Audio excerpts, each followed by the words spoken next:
Mesdames et messieurs, bonjour et soyez les bienvenus pour cette nouvelle édition de notre journal de 15h au sommaire de l'actualité. À la une dans l'actualité nationale, le président de la République, son Excellence Ismaël Mergueli, a organisé une réception pour les membres du comité de la campagne présidentielle. Et enfin, dans l'actualité internationale, toujours dans l'actualité nationale, Djibouti-Russe, le ministre des Affaires étrangères rencontre son homologue russe à Moscou, Sergei Lavrov. Et enfin, dans l'actualité internationale, le G7 attendu sur les dents de vaccins aux plus démunis. C'était les titres. Merci si vous nous rejoignez. Une grande cérémonie a réuni hier le monde politique au Djibouti Palace Kempinski. Après sa brillante réélection à la magistrature suprême le 9 avril dernier, le chef de l'État et son épouse ont convié à un déjeuner l'ensemble des membres du gouvernement, les responsables des partis alliés, les membres du comité de campagne et des différents membres des commissions et sous-commissions, ainsi que de nombreuses associations des femmes et des jeunes. Ce déjeuner a été l'occasion pour le président de la République de remercier l'ensemble des partisans et sympathisants qui ont pris part à sa campagne électorale. Le président a tenu à rendre un vibrant hommage à toutes ces forces vives de la nation sans lesquelles on aurait pu arriver à cette victoire éclatante, a-t-il déclaré. Un déjeuner qui s'est tenu dans une ambiance festive. A noter également du côté des invités une forte participation féminine de la jeunesse cheville ouvrière de la campagne.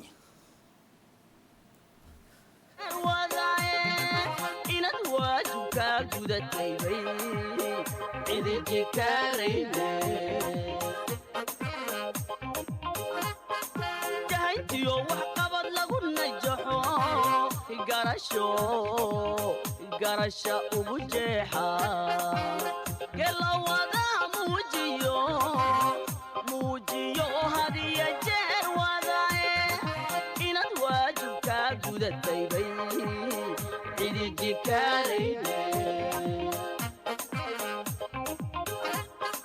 jaranjarooyin adag iyo intaad jiira soo dhaaftay eed meela qayrka ku jabay adigu soo jiidhay way runta lagama jeeste intaa jariya buur fanatay ee aad jabuuti awadeed jirab kasta u mudatay way qof jiraysan mooye shacbigu jeer horu qiray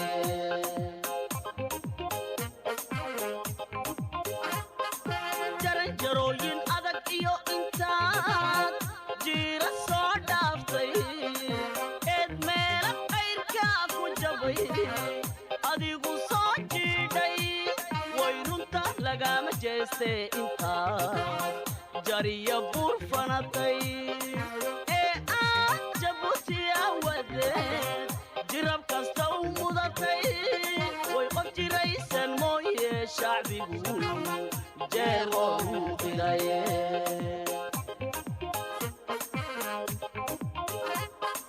jawilagu disqaadiyo wax qabaad dunida soo jiitay ka jawaabka baahida jirtiyo waxay bulshadu jiijan jirida u yagleel horumar jiil dambi u aayo mashaariicda kala jaadka qodobka laga jaraayo jihaad baad ku keento raxmaan kuguma hoojine jawilagu disqaadiyo wax qabaad dunida soo jiitay ka jawaabka baahida jirtiyo waxay bulshadu jiijan jirida u yagleel horumar jiil dambi u aayo mashaariicda kala jaadka qodobka laga jaraayo jihaad baad ku keento raxmaan kuguma hoojine intaad hawl u soo jilib dhigtaa jaallow loog yahaye daliilka abaalmari dantaad jeer kastaba fuline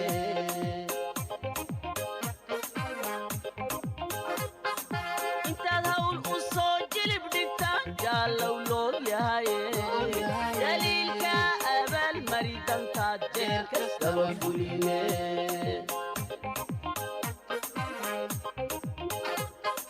nacabkaagu jamal qaafku xidhan maarka jaaga sadiiqaa jiro iyo intii jecel wanaagaaga cimrigii jiryow caafimaad nagula joog aabbo adowgii jabyow caafimaad nagula joog aabbo jabuutina allaha nooga dhiga jagadii liibaanta.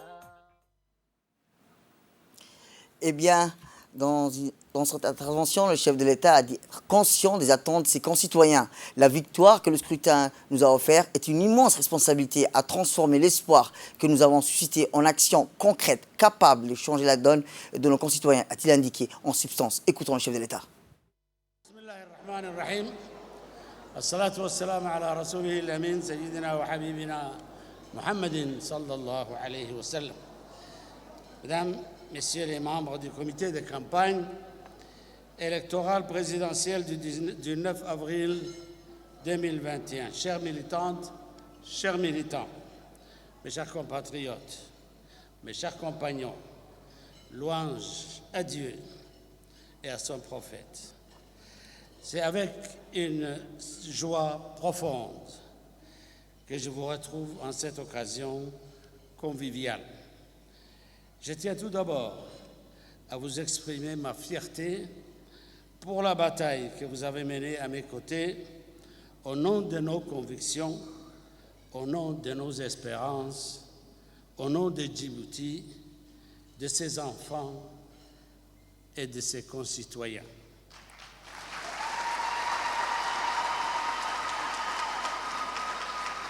En sillonnant sans relâche les quartiers, les villes, nos villages, durant cette campagne électorale, ensemble, nous avons porté un message de dignité, d'unité, de patriotisme pour défendre la République, ses idées et ses valeurs.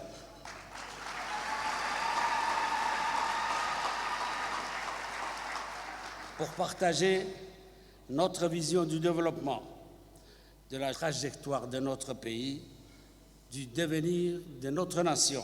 C'est parce que chacun était conscient que les enjeux dépassaient nos personnes et le simple intérêt partisan que la mobilisation a été au rendez-vous. La victoire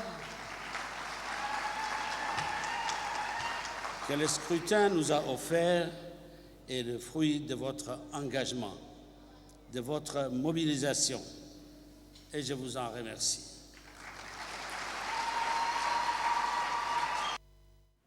Eh bien, le chef de l'État relève intention de s'appuyer sur l'ensemble de ses compatriotes pour connecter notre pays vers davantage de progrès et de prospérité, de qualifier nos forces vives et nos aînés de sagesse de notre peuple. Je m'engage pour eux pour continuer à bâtir, cher pays, dans la paix et la sérénité, a-t-il précisé. Réécoutons le chef de l'État. Cette victoire est un dépôt, une immense responsabilité à transformer l'espoir que nous avons suscité en actions concrètes capables de changer la donne pour chacun de nos concitoyens. Notre jeunesse a été au premier rang. C'est vers elle que j'oriente plus que jamais l'effort du nouveau gouvernement afin de dégager les meilleures solutions à leurs besoins multiformes.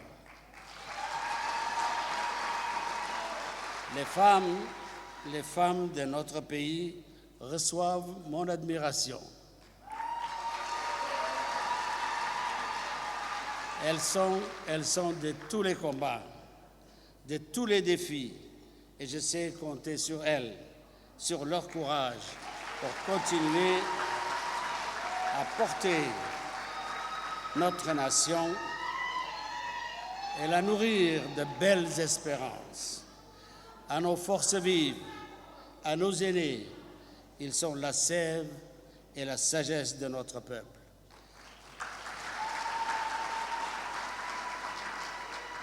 Je m'engage pour eux et avec eux de continuer à bâtir notre cher pays dans la paix et la sérénité. Je vous remercie de votre attention. Vive la République. Et enfin, le chef de l'État s'est adressé en langue somalie en déclarant que c'est avec une joie profonde que je vous retrouve en cette occasion conviviale afin de remercier l'ensemble des personnalités auxquelles une lourde responsabilité leur a été confiée. Vous avez rencontré vos compatriotes lors de ces élections. Vous avez mené votre mission avec bravoure et fierté. Et c'est pourquoi aujourd'hui, ce déjeuner est organisé pour vous, afin de vous retrouver tous ensemble et vous dire merci pour le service rendu et bravo. Je tiens tout d'abord à vous exprimer ma fierté pour la bataille que vous avez menée à mes côtés, au nom de nos convictions, au nom de nos espérances, au nom des Djiboutiens et Djiboutiens, de ses enfants et de nos concitoyens. La victoire que le scrutin nous a offert est le fruit de votre engagement, de votre mobilisation, et je vous en remercie. J'espère très prochainement que nous allons tous nous engager ensemble et unis afin de donner la priorité à notre chère patrie et à notre cohésion. Enfin, je m'engage pour eux, mes concitoyens, et avec eux pour continuer à bâtir notre cher pays dans la paix et la sérénité. Je vous remercie et merci encore, a-t-il déclaré le chef de l'État.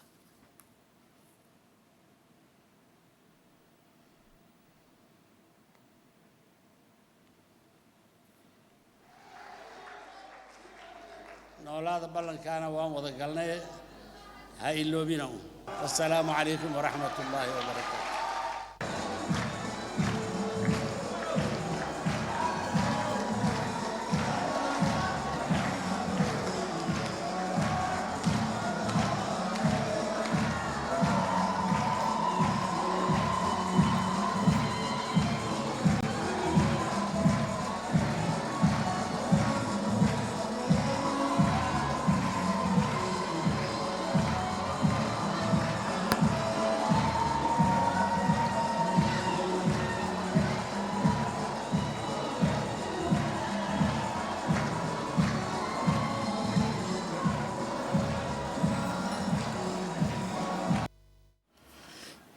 Autre actualité nationale, le président de la République, son Excellence Ismaël Merguele, a reçu hier, en fin de matinée, au Palais de la République, le ministre éthiopien des Finances, M. Ahmed Shire, en visite de travail de 48 heures à Djibouti.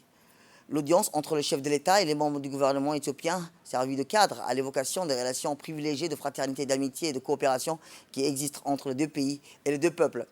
Elle permet également de faire le point sur les partenariats stratégiques que les deux nations entretiennent dans la quasi-totalité des domaines de développement. Il a souligné que Djibouti et l'Éthiopie font office à l'échelle régionale et continentale de modèles de succès en matière de complémentarité et d'intégration économique. Côté djiboutien, le général de corps d'armée djiboutien, le général Zakaria Cheikh Ibrahim, et le directeur de la sécurité nationale, Hassan Saïd Khaire, ont participé à la rencontre. Direction Moscou, je vous le disais dans le titre, le chef de la diplomatie djiboutienne a effectué une visite de travail à Moscou du 8 au 10 juin. Il était accompagné d'une délégation composée de l'ambassadeur de Djibouti en Russie, M. Mohamed Ali Kamil, le conseiller de défense du président de la République, le colonel Mustafa Handoulé, le directeur des relations bilatérales au ministère des Affaires étrangères et de la coopération internationale, l'ambassadeur Yassine Doualed, et le directeur de l'Institut des études diplomatiques du ministère des Affaires étrangères, M. Mohamed Abdelkader Moussa. Le ministre des Affaires étrangères et de la coopération internationale, porte-parole du gouvernement, M. Mohamed Ali Youssouf, a eu des entretiens avec son homologue russe, le ministre des Affaires étrangères russe, Sergei Lavrov. Les discussions des deux parties ont porté essentiellement sur les relations bilatérales entre la République de Djibouti et la Russie et les moyens de les développer dans divers domaines d'intérêt commun. Ils ont souligné la ferme volonté de renforcer davantage les relations entre les deux pays. C'est également en marge de cette visite qu'un mémorandum d'entente de coopération a été signé par le directeur de l'Institut diplomatique du ministère des Affaires étrangères avec son homologue russe de l'Académie diplomatique russe. Retour à Djibouti où le ministre de la Santé, Dr Ahmed Roble Abdillah, s'est entretenu hier avec le représentant de la Banque mondiale à Djibouti, M. Aboubakar Sibari, dans le cadre d'une réunion d'échange sur les différents programmes de santé financés par l'Institut onusien. Cette réunion a vu la participation du secrétaire général de la Santé, Dr Salah Banout Tourab, ainsi que de plusieurs hauts responsables du ministère de la Santé. Le ministre de la Santé et le responsable onisien ont passé en revue les différents projets ou programmes financés par la Banque mondiale de notre pays. Par ailleurs, les deux parties sont convenues d'accélérer la mise en œuvre de ces programmes prioritaires de santé qui touchent plusieurs secteurs primordiaux du développement du système de santé djiboutien. Le ministre de la Santé, Dr Ahmed Rob Abdillah, s'est réjoui de l'appui et du soutien permanent qu'apporte la Banque mondiale aux efforts du gouvernement djiboutien et à la modernisation de ses infrastructures sanitaires.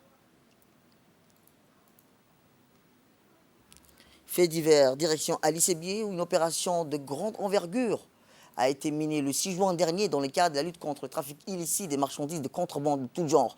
C'est ainsi que les policiers du détachement d'Ali Sébié, en étroite collaboration avec les militaires du BIAS, ont démantelé des réseaux de contrebande. Cette opération a permis de saisir plus de 28 colis de 4.